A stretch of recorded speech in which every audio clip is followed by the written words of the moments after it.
Hello, मैं हूँ विनय कुमार गुप्ता। आप सभी का स्वागत है हमारे YouTube channel point to be noted में। अगर वीडियो आपको अच्छी लगे तो लाइक करिए, शेयर करिए। अगर आप चैनल पर नए हैं तो चैनल को सब्सक्राइब करें। वीडियो का अगला नोटिफिकेशन प्राप्त करने के लिए बेल आइकन को ज़रूर दबाएं। वीडियो को पूरा एंड तक देखें। आज का हमारा टॉपिक है अपक्षय और अपर्दन। तो चलिए शुरू करते हैं। अपक्षय क्या होता है? अपक्षय मतलब वेदरिंग। तो वेदरिंग का क्या मतलब होता है कि जब भी चट्टान जो होती हैं, पृथ्वी की भूपर्पटी पर पाई जाने वाली जो चट्टानें होती हैं, जब अपने ही स्थान पर भौतिक या रासायनिक प्रक्रिया द्वारा टूटने फूटने लगते हैं तो इस क्रिया को क्या कहते हैं? अपक्षय कहते हैं। क्या कहते हैं? अपक्षय। तो चट्टानों का अपने ही स्थान पर भौतिक या रासायनिक प्रक्रिया द्वारा टूटना फूटने की क्रिया जो होती है वो क्या कहलाती है? अपक्षय कहलाती है। अपक्षय क्या है? एक अस्थैतिक क्रिया है, मतलब स्थिर क्रिया है, अपने ही स्थान पर होती है। इसी वजह से ये क्रिया जो है अस्थैतिक मानी जाती है। तो ये चीज़ आप याद रखिएगा। अपक्षय क्या है? अस्थैतिक क्रिया है, क्योंकि इसमें चट्टान अपने ही स्थान पर टूटते फूटते रहते हैं, तो इसीलिए अपक्षय को अस्थैतिक क्रिया कहते हैं। अब अपक्षय को भी 3 प्रकार से बांट सकते हैं इसको। पहला है हमारा भौतिक या यांत्रिक अपक्षय, फिजिकल या मैकेनिकल वेदरिंग बोलते हैं। तो भौतिक और यांत्रिक अपक्षय कैसे होता है? जब जल के द्वारा, सूर्यतप के द्वारा, तुषार के द्वारा, तुषार का मतलब पाला भी कहते हैं इसको, वायु द्वारा और दाब द्वारा जो है चट्टानें उसमें टूट फूट होने लगता है इन कारकों की वजह से, तो वो हमारा क्या कहलाता है? भौतिक या यांत्रिक अपक्षय। इन्हीं कारकों का योगदान होता है चट्टानों के अपक्षय में। तो ये आप याद रखिएगा कि जल द्वारा, सूर्यतप द्वारा, तुषार द्वारा, वायु द्वारा, दाब द्वारा आदि कारकों द्वारा जब चट्टानों में टूट फूट होता है तो वो हमारा कहलाता है भौतिक या यांत्रिक अपक्षय कहलाता है। अब इसमें कैसे होता है? जैसे जमने एवं पिघलने से अपक्षय होता है। तो कैसे होता है? क्या होता है कि जो चट्टानें होती हैं उनके बीच में जल पाए जाते हैं, तो वो जल क्या करते हैं, जब ध्रुवीय भाग में ये चट्टान जो होती हैं वो रात के समय क्या होती हैं? जम जाती हैं, और सुबह क्या होता है, जब दिन होता है तो उस टाइम वो पिघल जाती हैं। तो यही जमने और पिघलने की क्रिया की वजह से चट्टानें क्या हो जाती हैं? धीरे धीरे कमज़ोर हो जाती हैं और वो टूटने लगती हैं, कमज़ोर हो जाती हैं। उसकी वजह से क्या होता है? टूट फूट होने लगता है उनमें। तो ये होता है एक प्रकार का भौतिक या यांत्रिक अपक्षय होता है। और सूर्यतप से चट्टानों का कमज़ोर होना। सूर्यतप मतलब सूर्य का जो प्रकाश है उसमें जो ताप होता है उसकी वजह से चट्टानें क्या होती हैं? दिन के टाइम वो गर्म हो जाती हैं और रात में क्या होता है? वो ठंडा हो जाती हैं। यही गर्म और ठंडा की वजह से वो धीरे धीरे क्या होती हैं? वो कमज़ोर हो जाती हैं और टूट फूट जाती हैं। जैसे हमारा शीशा है, ग्लास, शीशे का ग्लास है, तो वो जब बहुत ज़्यादा ठंडा हो और उस पर अचानक आप गर्म जल के छींटे मारते हैं तो क्या होता है?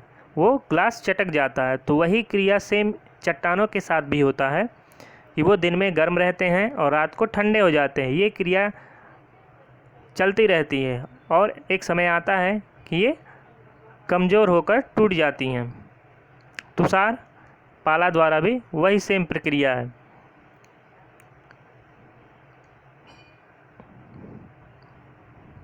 रासायनिक अपक्षय, दूसरा हमारा अपक्षय है रासायनिक अपक्षय। पहले था हमारा भौतिक या यांत्रिक अपक्षय। रासायनिक अपक्षय मतलब केमिकल वेदरिंग। इसमें क्या होता है कि वायुमंडल में पाई जाने वाली जो ऑक्सीजन है, कार्बन डाइऑक्साइड गैस है तथा कुछ वाष्प की मात्रा है वो अधिक पाई जाती है। इन्हीं के प्रभाव से क्या होता है? चट्टानें रासायनिक परिवर्तन आरंभ हो जाता चट्टानों में, मतलब उसकी वजह से चट्टानें टूटने फूटने लगती हैं चट्टानें इन्हीं गैसों के प्रभाव से। तो अब हम देखते हैं कैसे प्रभाव वो होता है जिससे चट्टानें टूट जाती हैं। पहला हमारा है ऑक्सीकरण। ऑक्सीकरण की वजह से कैसे होता है, जब ऑक्सीजन गैस जो होता है वो संयोग जल से हो जाता है। किसका? ऑक्सीजन गैस जो है उसका संयोग जल से हो जाता है और उनका संपर्क चट्टानों से होता है, तो ऑक्सीकरण का प्रभाव जो होता है वो प्रबल हो जाता है। और ये ऑक्सीकरण क्या करते हैं, लोहे के कणों में जंग लगाकर उनका अपक्षय कर देते हैं। आप लोग को तो पता है कि चट्टानों भी जो है लोहे के कण या कई धातुओं के कण जो हैं उसमें पाए जाते हैं।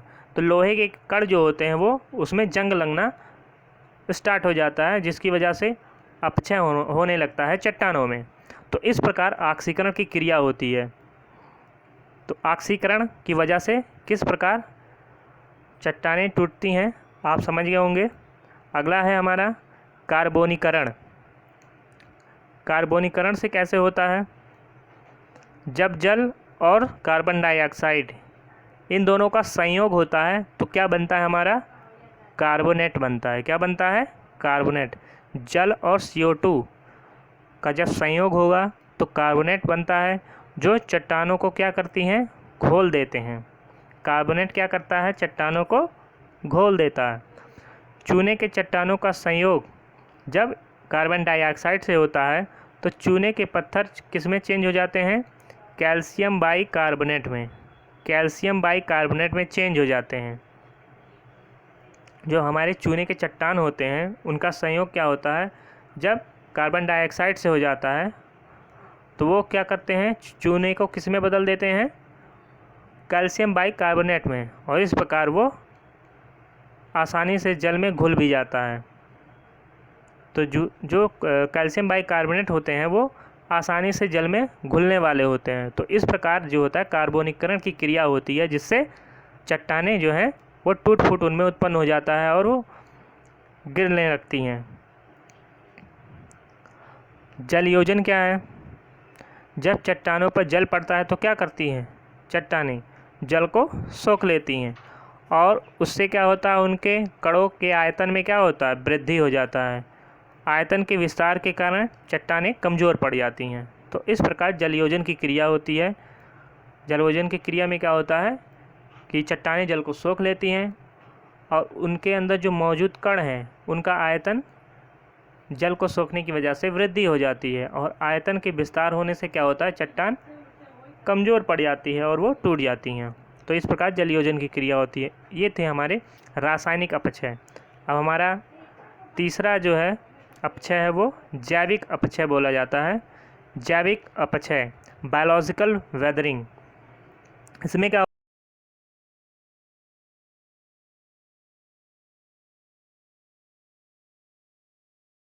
होता है, तो जैविक अपक्षय में क्या होता है, इसमें जैविक प्रक्रिया द्वारा अपक्षय होता है। तो जैविक में कौन कौन आएंगे, वनस्पति, जीव जंतु, मानव। जब इनके द्वारा चट्टानों में अपक्षय होता है तो वो जैविक अपक्षय कहलाता है। तो किस प्रकार करते हैं ये देखते हैं। बहुत से प्राणी क्या करते हैं, चट्टानों में बिल बनाते हैं। जैसे कीड़े मकोड़े क्या हुए, चट्टानों में अपने बिल बनाते हैं, उसको धीरे धीरे क्या करते हैं, कमज़ोर कर देते हैं। तो इस प्रकार जैविक अपक्षय होता है। और क्या होता है, वनस्पति की जो जड़ें होती हैं वो चट्टानों की दरारों में घुसकर उनको कमज़ोर कर देती हैं।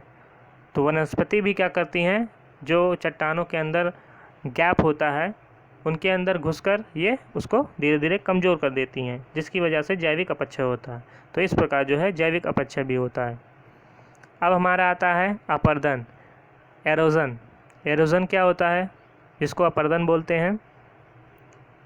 अपक्षय द्वारा जो चट्टानें अपक्षयित होती हैं, अपक्षय की क्रिया द्वारा जो चट्टानें छोटे छोटे टुकड़ों में विखंडित हो जाती हैं, वो टुकड़े क्या होते हैं, गतिवाही शक्तियों द्वारा, चाहे वो जल हो, वायु, नदी, हिमानी, सागरीय तरंगे हैं, इनके द्वारा क्या होता है, ये छोटे छोटे टुकड़े एक स्थान से दूसरे स्थान पर स्थानांतरित हो जाती हैं।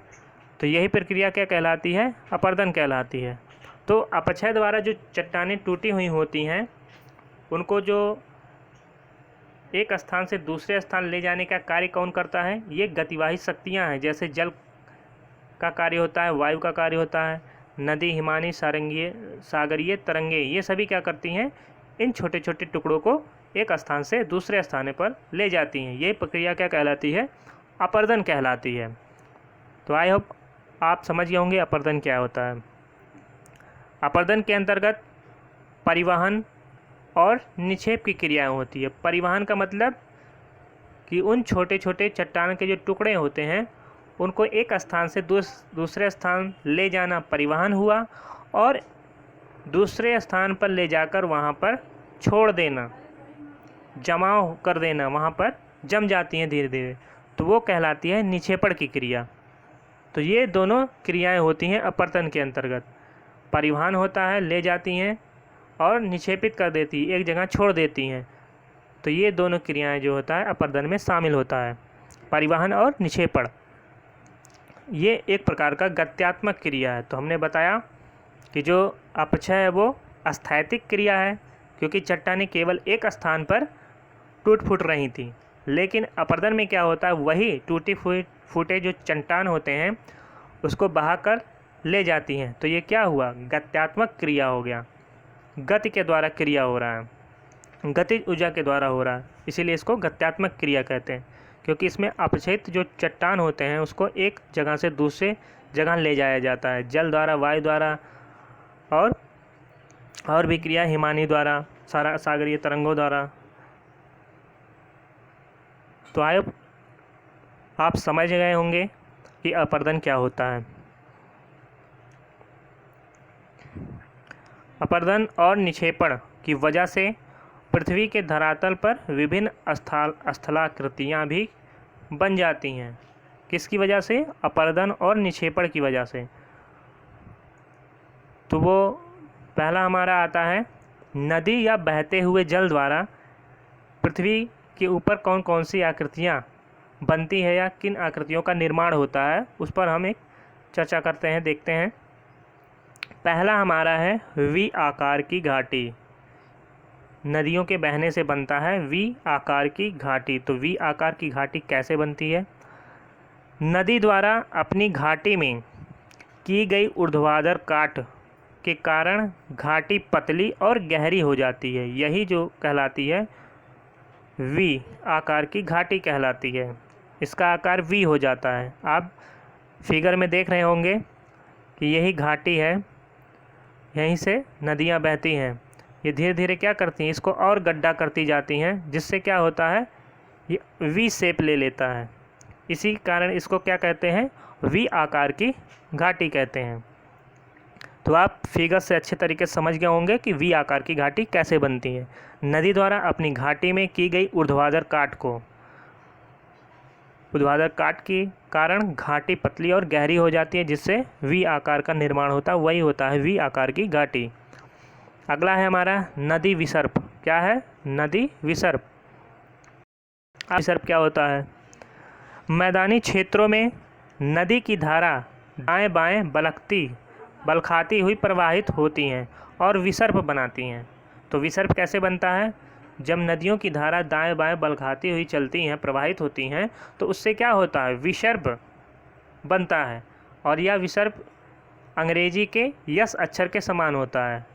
अंग्रेजी के यस अक्षर के समान ये विसर्प होता है। इसी को कहते हैं नदी विसर्प। यह नदियों के अधिक अवसादी बोझ के कारण होता है। तो ये लहरा कर क्यों चलती हैं?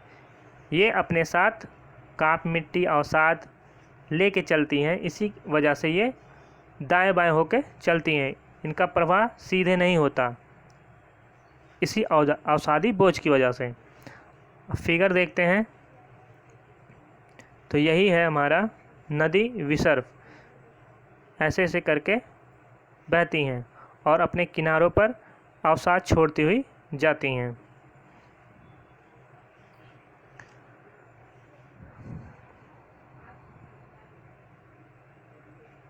अब ये देख सकते हैं जब ये ऐसे से बह रही हैं तो यहाँ पर जो गड्ढे दिखाई दे रहे हैं, गड्ढों से हो के जब बहती हैं तो ये क्या कहलाती हैं?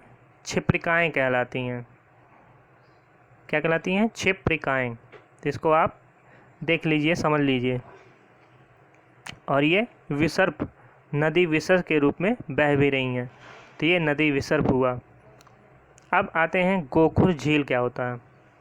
यही जब नदी अपने विसर्प को त्याग कर, ये जो विसर्प, नदी विसर्प बन रहा था, एक समय आता है कि ये अपने विसर्ग को त्याग देती हैं और सीधा रास्ता पकड़ लेती। नदियाँ क्या करती हैं? अपने विसर्ग के आकार को त्याग कर सीधा रास्ता पकड़ लेती हैं।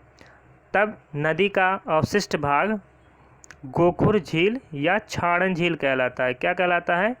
गोखुर झील या छाड़न झील। इसके दो नाम हैं, इसको याद रखिए। तो जब नदियाँ अपने विसर्ग रूप को त्याग कर देती हैं और सीधा रास्ता पकड़कर बहती हैं, तब क्या होता है? नदी का जो अवशिष्ट भाग बचता है वही हमारा गोखुर झील या छाड़न झील कहलाता है। अब इस फिगर से आप अच्छे तरीके से समझ जाएंगे।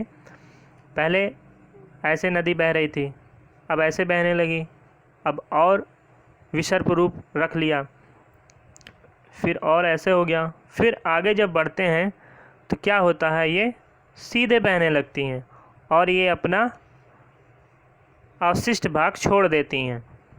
यही हमारा होता है गोखुर झील या छाड़न झील। गोखुर झील या छाड़न झील, यही चीज़ हमारा होता है।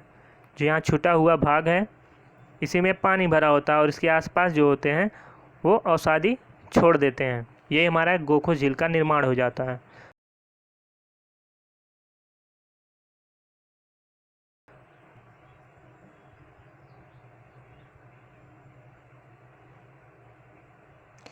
अगला है हमारा डेल्टा। जब नदी की परिवहन शक्ति बहुत कम हो जाती है, मतलब जब नदी वेग से बहती है तो एक समय आता है उसकी शक्ति जो है बहने की बहुत कम हो जाती है और अवसादी का जमाव होने लगता है।